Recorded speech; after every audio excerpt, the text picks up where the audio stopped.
Turn left onto Brick House Road. Good morning. It's about 7 o'clock. Really enjoyed the stay there at that campground. If the weather permitted, what I mean by the hot, if it was cooler temperatures, I would have stayed there for 2 weeks.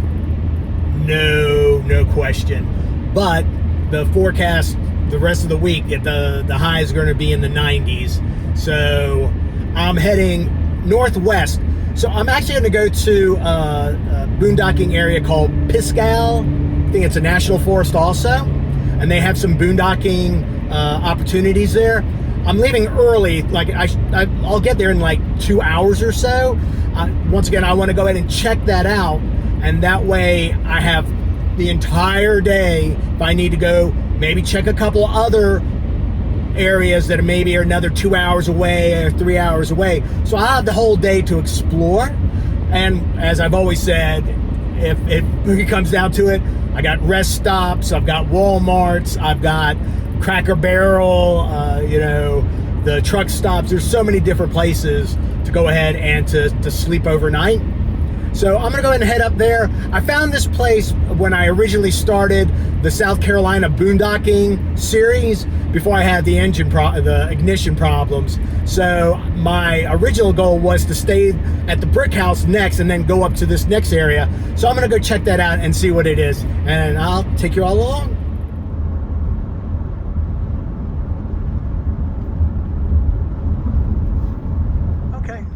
I made it to the site. This is one of two that I've explored. There's another one further down. I couldn't get into that site because there was so much erosion right at the entrance because of the water, that there was now like a little ditch that I wasn't about to try to get the van through. There is a stream or something further down there. I can hear the water. I took the path a little bit just to see, but I wasn't going to go all the way down. I'm not going to stay here. I'm on satellite messaging right now. And I'll be honest, I'm just being honest with myself, since I've had a little problem with the van being this remote, makes me a little uneasy that, God forbid, I have yet another problem with the van. I really would not want to be stuck out here. And there seems to be a couple of mosquitoes, but once again, that's normal. So I am going to start heading that way and we'll see what we can find.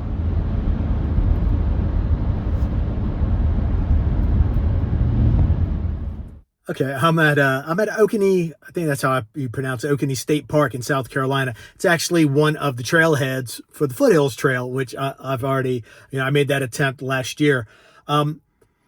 I'm going to go ahead and I'm just going to start heading into Tennessee. I did check a couple, places just, as I was coming through here, and the weather, there's lots and lots of rain coming in the next few days.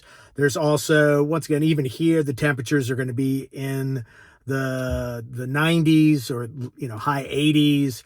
So I am going to go ahead and I'm just going to head to, about 3 or 4 hours from here. I'm just going to go to one of the truck stops. It's still early in the day, so I'm not going to stay there, but I just need to get there. I'm having problems with good internet connections. And so I was able to load this map up. So I'm going to just head there. I'll top off my tank and then hopefully there I'll have decent internet and then I can quickly reassess where I'm going next. So off I go.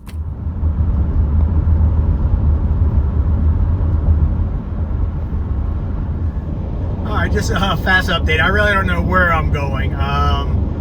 I just left one of the truck stops just to fill up my gas tank, and I'm just going to the next one, which is about 3 hours away. I'm right now in Tennessee. The temperatures, it's still in like the mid 80s. I'm really not sure. I really abandoned, as much as I really would have liked to be up in those mountain areas and everything, it just seemed that it was too remote, or also to deal with. Once again, I kind of really like to have cell service. I really do prefer it. So I'm gonna just keep driving. This might be just an all day of me just driving, and I might wind up driving all day tomorrow too to get even further north, because right now I don't see much temperature relief anywhere nearby. Like I said, the higher altitudes help. I kind of abandoned the New England route only because I had already committed into North Carolina over on their west coast, and then I would have to, I'm not really sure. So I'm just doing it. So I definitely have a place to sleep. So I'm just going to keep heading that away.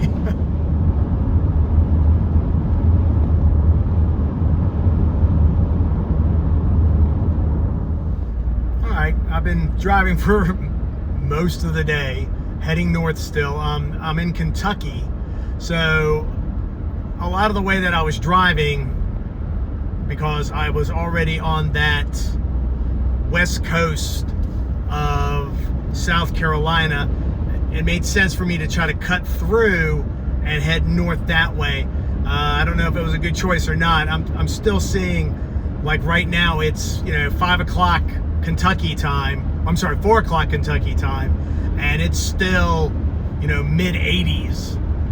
And my next stop is in about an hour. We'll be at that next rest stop, so it'll be 5 o'clock because I'm now in the central time. So I'll see what it's going to look like. I haven't really been outside, the van, other than when I, fueled up, at the last stop while I was still in Tennessee. But it's I'm really not sure exactly what my plans are for the rest of the day, as well as what I'm going to do tomorrow. So, I clearly have to keep traveling north. That's the choice. And since I'm not willing to go into elevation into any mountain areas because of the loss of cell service, I've kind of put myself in a little bit of a pickle. We'll see how it winds up. I'll figure it out, and we'll just keep driving.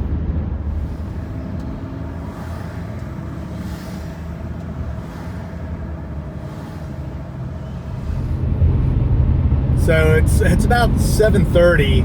I'm back on Eastern time now. I'm zigzagging throughout I'm still in Kentucky. I was going to try to head a little north towards Illinois, but then I found out that they've really been having a lot of bad weather there. So now I'm thinking maybe going to Ohio. But right now I'm just heading to a Walmart. I've got about another hour.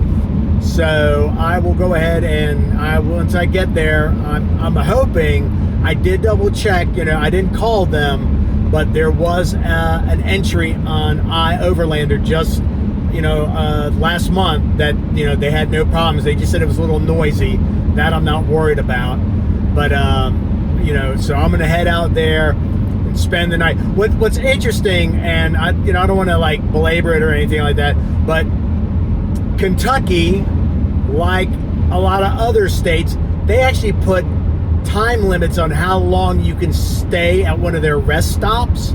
So their attitude is that, oh, well, if you're going to rest, you only get to rest for 3 hours.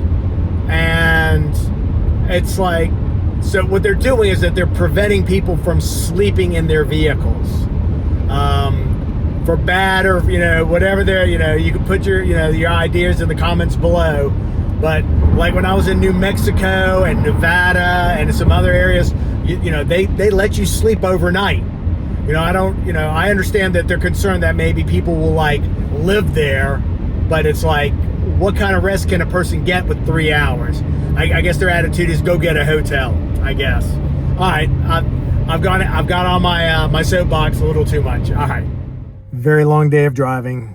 Probably drove a little over 12 hours. I did stop, several times, but I'm up in Georgetown, Kentucky right now at a Walmart parking lot. So I went in once again. It's always good just to go ask customer service. They were like, not a problem. Park over this area, not over in this area. Fine. I did see a couple other vehicles that definitely could be some dwellers, but where they were parked, I'm not really, I wasn't going to park next to them because one person was parked very close to the entrance, but that's, whatever makes you feel comfortable, So I'm going to make this quick. I'm exhausted. It's a little after 9 o'clock. The sun's already coming down.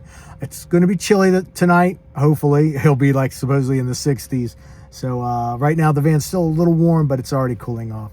So thank you again for watching. Thank you for your comments, your likes, and just like I'm having, go out and have your own like just wild adventure. So, all right.